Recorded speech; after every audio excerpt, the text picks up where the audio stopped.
السلام علیکم ورحمۃ اللہ وبرکاتہ۔ استقبال ہے آپ حضرات کا ہمارے یوٹیوب چینل انڈین نیوز غازی آباد میں۔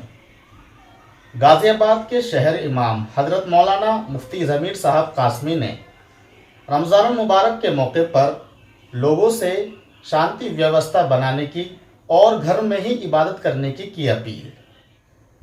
آئیے آپ کو لے کر چلتے ہیں شہر امام حضرت مولانا مفتی ضمیر صاحب کے پاس، سنیے انہی کی زبانی انڈین نیوز غازی آباد۔ محترم احباب، السلام علیکم ورحمۃ اللہ وبرکاتہ۔ آج 19 اپریل 2020 ہے اور اس وقت ماہ رمضان المبارک کی آمد ہے اور ہم سب لوگ اس وقت ماہ رمضان المبارک کی عبادتوں کو لے کر بھی فکر مند ہیں، لیکن جس طریقے سے ہم سب کو معلوم ہے کہ ہمارے ملک کے اندر لاک ڈاؤن چل رہا ہے اور اس کی مدت 3 مئی تک کے لیے بڑھا دی گئی ہے، اور ماہ رمضان المبارک بھی ہمارا اسی لاک ڈاؤن میں آ رہا ہے۔ ایک تو ہمیں یہ بات یاد رکھنی چاہیے کہ ہمیں اپنی حکومت کے جتنے بھی بتائے ہوئے اصول اور ضابطے ہیں اس کے مطابق عمل کرنا ہے، اور جو ڈاکٹروں کی ٹیم ہے اور ان کی بتائی ہوئی جو ہدایات ہیں ان کو بھی ہمیں نہیں چھوڑنا ہے، اور ان تمام باتوں کا ہمیں پالن کرنا ہے اور اپنے گھروں میں رہتے ہوئے ہی اس ماہ رمضان المبارک کی راتوں کے اندر عبادت کرنی ہے اور دن کے اندر روزہ رکھنے کا اہتمام کرنا ہے۔ قطعاً اپنے گھروں سے باہر نہیں نکلنا ہے۔ رہا مسئلہ تراویح کا، تو جو تعداد ہمارے لیے مسجدوں کے اندر بتائی گئی ہے کہ صرف 4 یا 5 آدمی متعین ہو کر نماز پڑھے، وہی احباب متعین ہو کر تراویح کا بھی اہتمام کریں گے اور تراویح کے نمازیوں میں بھی کوئی تبدیلی نہیں ہوگی۔ اس کے علاوہ جو احباب یہ چاہ رہے ہیں کہ ہم لوگ اپنے گھروں کے اندر قرآن کریم سننے کا اہتمام کریں گے، تو ان سے میری درخواست یہ ہے، اکابرین ہمارے یہ فرما رہے ہیں کہ ہم لوگ 7 دن یا 10 دن کا قرآن کریم نہ سن کر بلکہ پورے مہینے کے قرآن کریم کے سننے کا اہتمام کریں اور تعداد کو اپنے گھروں کے اندر نہ بڑھنے دیں، اس لیے کہ اگر پاروں کی تعداد بڑھتی ہے تو وقت بڑھے گا، جو ہمارے اس وقت کے لحاظ سے لاک ڈاؤن کے خلاف ہوگا۔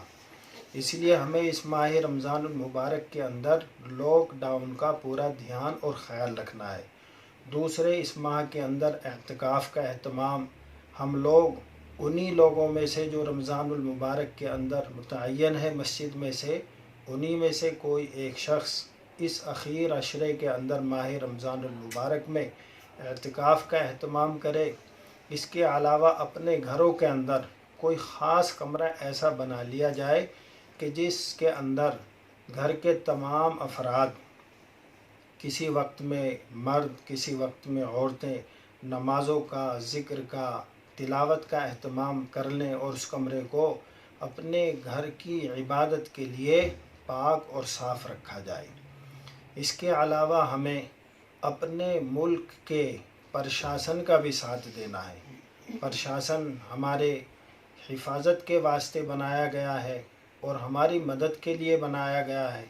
اس وقت پرشاسن اپنی جان ہتھیلی پر رکھ کر ملک کے گوشے گوشے کے اندر جا رہا ہے اور اس کرونا جیسی بیماری کے تعلق سے وہ افراد کو ڈھونڈ رہے ہیں، اس لیے کہ اس بیماری کو چھپانا یہ اچھی بات نہیں ہے۔ اس بیماری کو اگر ہم لوگ چھپائیں گے تو نہ جانے کتنے لوگوں کی ہلاکت کا یہ باعث بن جائے گی۔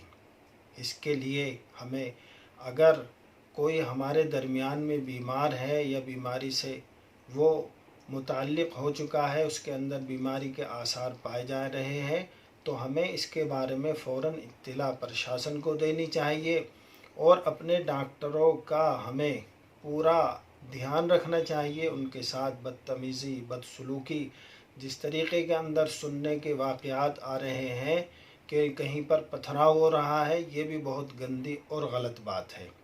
ڈاکٹر ہمارے لیے محافظ ہیں، ہمارے مددگار ہیں، اور وہ بیچارے ہمارے درمیان میں اس مہلک بیماری کے لیے بہت بڑی جنگ لڑ رہے ہیں۔ ہمیں ان کا دل سے احترام کرنا چاہیے اور ان کا پورا ساتھ دینا چاہیے۔ ہم اس پورے ماہ رمضان المبارک کے اندر اپنے گھروں کے اندر رہتے ہوئے عبادت کا اہتمام کریں گے اور لاک ڈاؤن کا پورا دھیان رکھیں گے۔ کسی افطار پارٹی کا اہتمام نہیں ہوگا، کوئی فنکشن نہیں ہوگا، اپنے گھروں کے اندر ہی ہم افطار کا اہتمام صرف اور صرف اپنے گھر والوں کے ساتھ کریں گے انشاءاللہ۔ اللہ ہم سب کو ان تمام باتوں پر عمل کی توفیق عطا فرمائے اور اس ماہ رمضان المبارک کی عبادتوں کی برکتوں سے ہمارے پورے ملک کی اس کرونا جیسی بیماری سے حفاظت فرمائے، آمین۔ آج کے ویڈیو میں بس اتنا ہی، تب تک کے لیے آپ ہمیں دیجیے اجازت۔ اپنا خیال رکھیں، اپنے گھر والوں کا خیال رکھیں، دھیان رہے شاسن پرشاسن کا پورا سہیوگ کریں، گھر پر رہیں، سرکشت رہیں۔